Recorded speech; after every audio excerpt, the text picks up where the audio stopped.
Imagine a vast, complex administrative system abruptly grinding to a complete halt because an invisible, artificial obstruction is forced directly between the gears.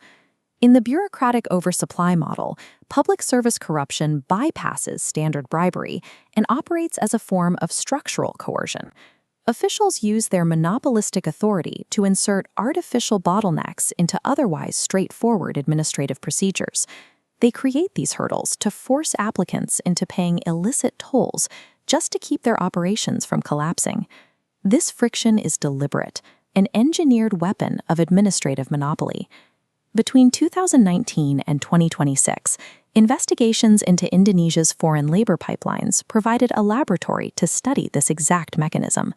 Upstream, the Ministry of Manpower handled corporate labor permits through highly manual analog procedures. Downstream, the Direktorat Jenderal of Imigrasi managed the subsequent visas and stay permits. Comparing these two linked institutions reveals a critical vulnerability. Digitizing public services without independent verification can optimize extortion rather than eliminate it.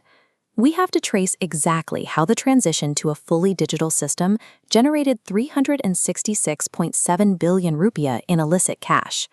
The analog upstream node, Kemenaker, relied on physical paper files to authorize foreign labor documents. Directors manufactured deliberate document deficiencies to physically withhold these applications from processing. Resolving delays required off-book private negotiations between officials and corporate sponsors, making the pricing irregular. Because it targeted industrial-scale corporations, this network extracted roughly 130 billion rupiah over several years. The network was eventually dismantled, resulting in prison sentences ranging from 4 to 7.5 years for the involved officials. While lucrative, this analog extortion was restricted by the physical constraints of manual negotiation and paper filing. Downstream, the Direktorat Jenderal of Imigrasi operated under the leadership of Silmi Karim. The downstream network had one mechanic: every click has a price.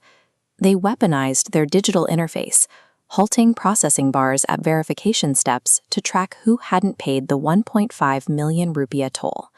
Funds then flowed to nominee accounts for a weekly Friday payout.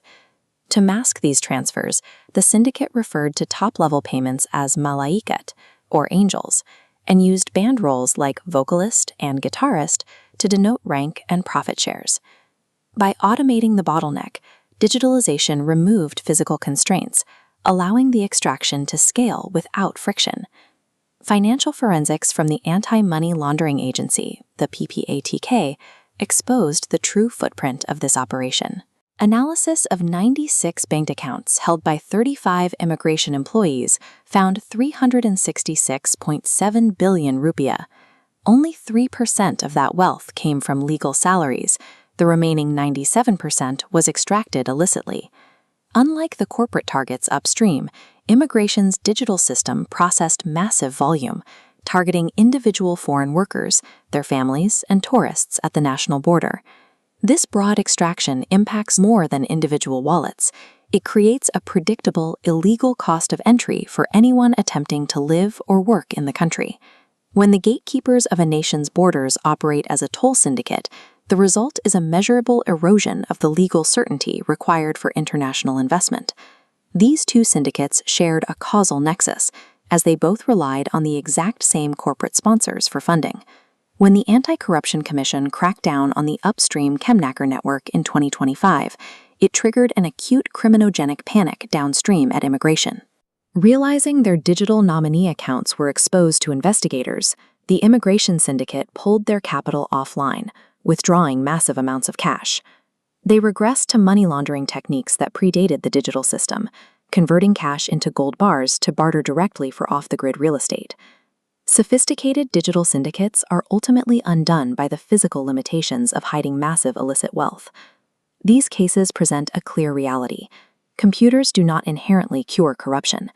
A digital system lacking independent cross-verification becomes a tool for monitoring compliance with extortion. Internal oversight structurally fails when top leadership is complicit. Whistleblowing mechanisms are neutralized by the very people managing them. When leadership demands routine cuts, it enforces a bottom-up quota culture, forcing lower-level staff to execute ground-level extortion to meet those targets. Technology is amoral. It only amplifies the intent and integrity of the institutional architecture surrounding it. Future prosecutions under the anti-corruption law require a precise legal distinction. The law must separate active, mutually beneficial bribery from payments made under severe administrative duress. This is defensive corruption.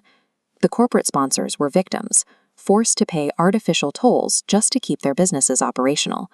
Providing strong legal protection for these sponsors is the only strategic way to encourage reporting and break a syndicate's silence.